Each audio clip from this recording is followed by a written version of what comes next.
Hello guys, welcome back to my YouTube channel. ಇವತ್ತಿನ ವಿಡಿಯೋದಲ್ಲಿ ಯೂಟ್ಯೂಬಲ್ಲಿ ಶಾರ್ಟ್ಸ್ ಮಾಡ್ಬೇಕಾದ್ರೆ 15 ಸೆಕೆಂಡ್ಗೆ ಮಾತ್ರ ಬರ್ತಾ ಇದೆ ನಿಮ್ಮ ಯೂಟ್ಯೂಬ್ ಶಾರ್ಟ್ಸು. ಸೊ ಅದನ್ನು ಇಂಕ್ರೀಸ್ ಮಾಡೋದು ಹೇಗೆ ಅಂತ ಹೇಳ್ತಾ ಹೋಗ್ತೀನಿ. So step by step follow ಮಾಡಿ ನೀವು ಇಂಕ್ರೀಸ್ ಮಾಡಿಕೊಂಡು 30 ಸೆಕೆಂಡ್ಸ್ನ ಅಥವಾ 15 ಸೆಕೆಂಡ್ಸ್ನ 1 ಮಿನಿಟ್ಸ್ವರೆಗೂ ಇಂಕ್ರೀಸ್ ಮಾಡಿಕೊಂಡು ಯೂಟ್ಯೂಬ್ ಶಾರ್ಟ್ಸನ್ನು ಮಾಡ್ಬೋದು. ಅದು ಹೇಗೆ ಅಂತ ಹೇಳ್ತಾ ಹೋಗ್ತೀನಿ. ವಿಡಿಯೋ ಸ್ಟಾರ್ಟ್ ಮಾಡೋಕ್ಕಿಂತ ಮುಂಚೆ ನನ್ನ ಯೂಟ್ಯೂಬ್ ಚಾನಲ್ ಯಾರಾದರೂ ಹೊಸ್ತಾ ನೋಡ್ತಾ ಇದ್ದರೆ ಸಬ್ಸ್ಕ್ರೈಬ್ ಮಾಡ್ಕೊಳ್ಳಿ. ಕನ್ನಡ ಯೂಟ್ಯೂಬರ್ನ ಸಪೋರ್ಟ್ ಮಾಡಿ, ಹಾಗೆ ಲೈಕ್ ಮಾಡಿ, ಶೇರ್ ಮಾಡಿ, ಕಮೆಂಟ್ ಮಾಡಿ. ಕ್ಲಿಕ್ ಮಾಡಿ, ಯೂಟ್ಯೂಬನ್ನು ಕ್ಲಿಕ್ ಮಾಡಿದ ತಕ್ಷಣ ಈ ಥರ ಓಪನ್ ಆಗುತ್ತೆ. ಈ ಥರ ಓಪನ್ ಆದ ತಕ್ಷಣ ಇಲ್ಲಿ ಪ್ಲಸ್ ಮಾರ್ಕ್ ಕಾಣ್ತಾ ಇರೋದು, ಪ್ಲಸ್ ಮೇಲೆ ಕ್ಲಿಕ್ ಮಾಡಿ. ಇವಾಗ ಕ್ರಿಯೇಟ್ ಶಾರ್ಟ್ಸ್ ನಿಮಗೆ 15 ಸೆಕೆಂಡ್ ಮಾತ್ರ ಇದೆ ಇಲ್ಲಿ. ನೀವು ಈಗ ಏನು ಮಾಡಬೇಕಂದ್ರೆ 15 ಸೆಕೆಂಡ್ಸ್ನ ಅದ್ರ ಮೇಲೆ ಟ್ಯಾಪ್ ಮಾಡಬೇಕು. ನೀವೇನೇ ಮಾಡೋಕ್ಕೆ ಹೋದ್ರೂ ಸರ್ಕಸ್ಸು ಅದು 16 ಸೆಕೆಂಡ್ಸ್ ಆಗೋದಿಲ್ಲ.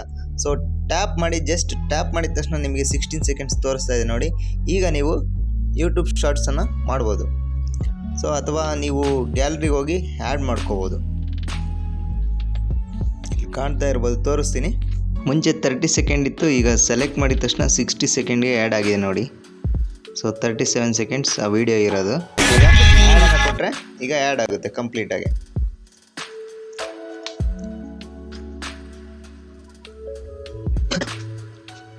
ಆ್ಯಡ್ ಆದ ತಕ್ಷಣ ನೀವು ರೈಟ್ ಮಾರ್ಕನ್ನು ಕ್ಲಿಕ್ ಮಾಡಿ, ಇಲ್ಲಿ ಕಾಣ್ತಾ ಇರ್ಬೋದು. ರೈಟ್ ಮಾರ್ಕ್ ಕ್ಲಿಕ್ ಮಾಡಿದ ತಕ್ಷಣ ನಿಮಗೆ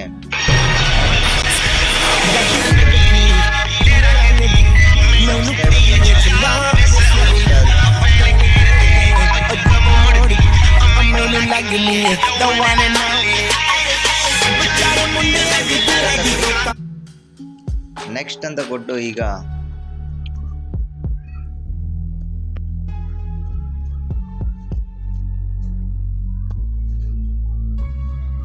ಆಡಿಯನ್ಸ್ನ ಸೆಲೆಕ್ಟ್ ಮಾಡ್ಕೊಳ್ಳಿ.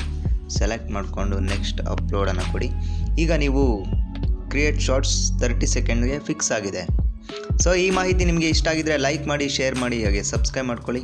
ಇಂಥದ್ದೇ ವಿಡಿಯೋದಲ್ಲಿ ಮತ್ತೊಮ್ಮೆ ಸಿಗೋಣ.